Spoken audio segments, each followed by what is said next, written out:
Hello friends.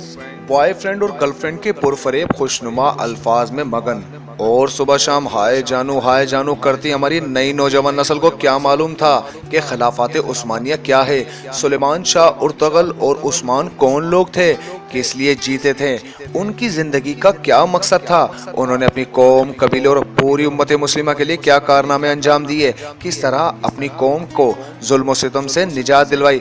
उन्हें क्या मालूम था कि चंगेज खान, हलाको खान और मंगोल कौन थे, वो किस तरह के जालिम और जाबिर हुक्मरान थे, किस तरह मुसलमानों पर तशद्दुद करते थे, कैसे बस्तियों की बस्तियां उजाड़ देते थे, किस तरह बगदाद की गलियां खून से रंगीन कर दी थी, कैसे खून की नदियां बहाई कि दरिया दजला का पानी सुर्ख हो गया था, और कैसे उन्होंने मुसलमानों के अजीम इल्मी किताबें दरिया दजला में बहा दी, जिससे कई दिन दरिया दजला का पानी सिया रहा।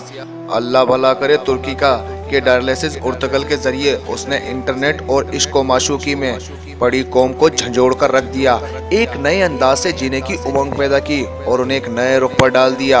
वो जुर्रत व बहादुरी जो उन्होंने अपने इस्लाफ से विरसे में मिली थी, उन्होंने उसकी लाज रखी, अपने इस्लाफ की तारीख को पसे पुश्त नहीं डाला, अपने शानदार माजी को फकत तारीख की किताबों तक महदूद नहीं रखा, अपने शोहदा और गाजियों की कुर्बानियों को फरामोश नहीं किया।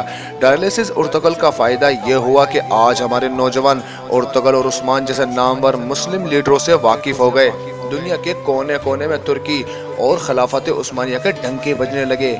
आज अपनी मौजों में मस्त नौजवानों को भी मालूम हो रहा है कि इस्लामी तारीख की चौथी बड़ी खिलाफत उस्मानिया क्या थी, इसके बानी कौन थे, किन किन मुश्किलात और मज़ाहिब से लड़कर खिलाफत का क़याम अमल में लाया गया। खिलाफत के इस सफ़र में उर्तुगल और उस्मान को अपनों और गैरों के किन किन साजिशों से निमटना पड़ा।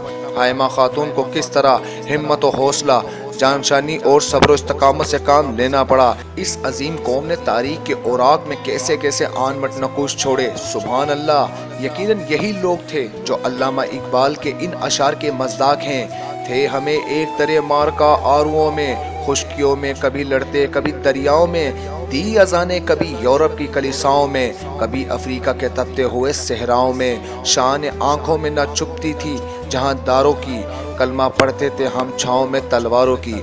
आज फिर से खिलाफत के अहिया के लिए कोशिश अरूज पर हैं, क्योंकि खिलाफत ख़त्म करने का 100 साला मुआहिदा 2023 में ख़त्म हो रहा है। एक तरफ तुर्क सदर अमली तौर पर जमहूरियत के रास्ते से खिलाफत की तरफ गामजन हैं, तो दूसरी तरफ तुर्की के नजरियाती तौर पर डायलिसिस उर्तुगल के जरिए खिलाफत और इस्लामी मुमलिकत के लिए राय आमा हमवार करने में कामयाब हो रहा है। नक्श तौहीद का हर दिल में बिठाया हमने, ज़ेर खंजर भी ये पैगाम सुनाया हमने।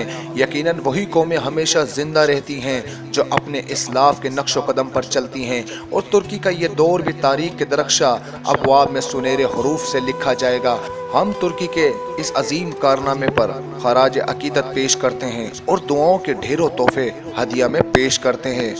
अगर आपको हमारी वीडियो पसंद आती है तो हमारे चैनल को सब्सक्राइब ज़रूर कीजिएगा और हमारी वीडियो को लाइक एंड शेयर ज़रूर कीजिएगा, ताकि यह हमारा पैगाम तमाम दुनिया में फैल सके और जो भी मुसलमान तुर्क की हुकूमत से वाकिफ़ नहीं या खिलाफत उस्मानिया से वाकिफ़ नहीं, तो उन्हें पता चल सके ये कितनी बहादुर कौम रही है और इनका इस्लाम के लिए क्या रोल रहा है। अस्सलाम वालेकुम।